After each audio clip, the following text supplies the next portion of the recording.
Give me a countdown from 5 to 1. For me, Yeah. 5, 4, 3, 2, 1. Perfect. Thank you.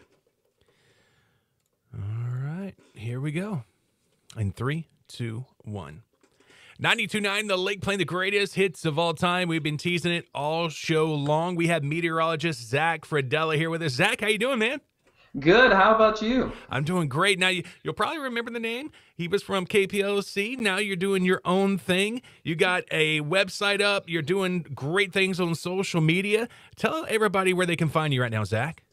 I mean, of course, I'm all over Facebook, Instagram, Twitter, but Stormcast.com, Stormcast forums. I started that way back in high school, when I was kind of journeying my way into becoming a meteorologist. But that's where you can find me kind of all the time right now. And like I said, all over social media, just kind of, I think I'm popping up in everybody's news feeds all the time, especially lately with all these hurricanes, that's for sure. Right. And you were here to talk about Hurricane Michael.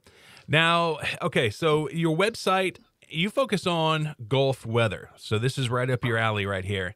Now, it seemed like Michael overnight turned into a beast. What conditions allowed him to do that? There's a few things that happened with Hurricane Michael. Number one, it was nothing. We didn't track Michael all the way from the coast of Africa. Michael kind of developed just over the Caribbean Sea, which is to be expected. That happens at this time of year. Once we get in October, the Caribbean, that's where we look for tropical development. So that wasn't too unusual. What was the unusual part is it went from nothing to nearly a Category 5 in the matter of basically a day and a half.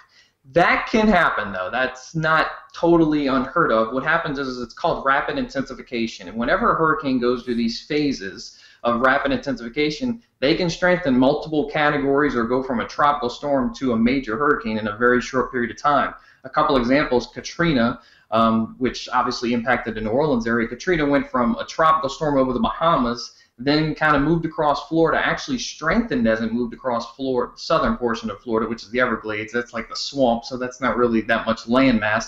And then it just blew up over the Gulf. That was one of those quick developers that sort of happened overnight and jumped from a tropical storm to a day and a half later, a Category 5. So it can happen. There's two ways that rapid intensification can occur. One of them being obviously the environment is perfect. The other one is Michael's way, and that is when there's a front coming, when there's a front picking up one of these storms, if it aligns perfectly, the actual hurricane, usually fronts destroy hurricanes, but in this case, the outflow from Michael sort of just perfectly matched up with the front, and it sort of caused the perfect storm, in this case, a very strong, nearly a Category 5 hurricane, Michael, to hit Florida. Right, and it was the strongest hurricane to ever hit the panhandle of Florida. Yeah, I mean, you have to go back, I want to say, into the 1800s to find anything that was at least relatively close. That portion of the Panhandle just doesn't see many strong hurricanes. Why? We don't know. It's more so like, once you get to Destin and Pensacola on westward towards us, that's where all the hurricanes really hit. It's that portion of the Panhandle from Panama City into that little hook, or the Big Bend as we call it. They rarely see hurricanes for some reason. Well, Zack, the big thing that we were hearing all week long about Hurricane Michael was the pressure of Hurricane Michael. And it was, and explain to me, why is pressure so important with hurricanes, and what was so astounding about Michael's pressure? The astounding thing about Michael's pressure is obviously it was so low. The lower the pressure, the stronger the storm is going to get. Basically, the lower the pressure, the air is very light. So the air molecules have to go faster towards the center. What does that mean? Well, in our terms, that means, okay, the winds have to pick up speed to make it to the center. And that's why the lower the pressure, the stronger the storm. For some context, Katrina was... this thing blew out Katrina and Andrew's pressure. Andrew was obviously a Category 5 into the Homestead, Florida area in '92, and then Katrina was a 920 millibar storm as it made landfall along the northern Gulf Coast. This beat all of those. This beat Rita.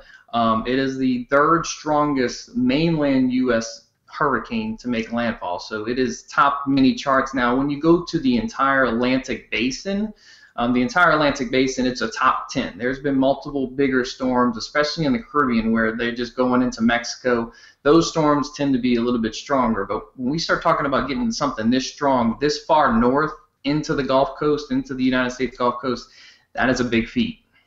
Right. And then when we're talking about the storms like Katrina and Rita, obviously everybody's familiar with those here in Southwest Louisiana, the devastation that it caused.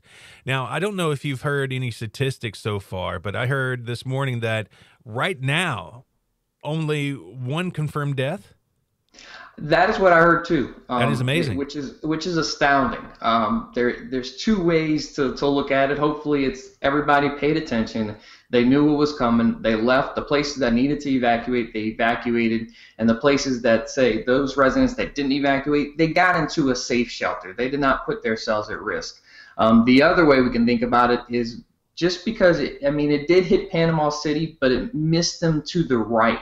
And the water, the strong push of water that surged, that's what killed so many people in Katrina. That's what did most of the devastation in Rita. It went just to the right of Panama City, which Panama City is obviously the peak of, that's where all the people live in that portion of the Florida Panhandle. And that water was pushed offshore because the storm went to their right. So there could have been two ways about it. We might find out more today as we're going to get into these areas that really were totally destroyed. We're talking Mexico Beach, portions of Panama City down towards Apalachicola. That's those areas that we lost contact to yesterday during the storm. And today, once we get the sun up, that's when we're going to kind of get in there and see what's going on and what happened. Unfortunately, hopefully, we're only going to have one confirmed death. And I want to say that death was away from the coast. That was inland where a tree fell. And so, everybody goes vacations in the Florida Panhandle. There's a ton of pine trees, and those are large trees, and when they fall, unfortunately, that's, I think, how the death occurred in the Florida Panhandle. Right. At the beginning, we were talking about the great work that you're doing on Facebook and also your website. Now, I'm a very visual person. Even though I'm in radio, I love to see visuals, and you have great maps and great animations that you use while you're forecasting on Facebook. And I would like to think, because you're very conversational and you can tell you have a passion for weather, and it's almost like, but it's almost like you're talking to me. It's like we're having a weather conversation, even though I'm not conversating back to you.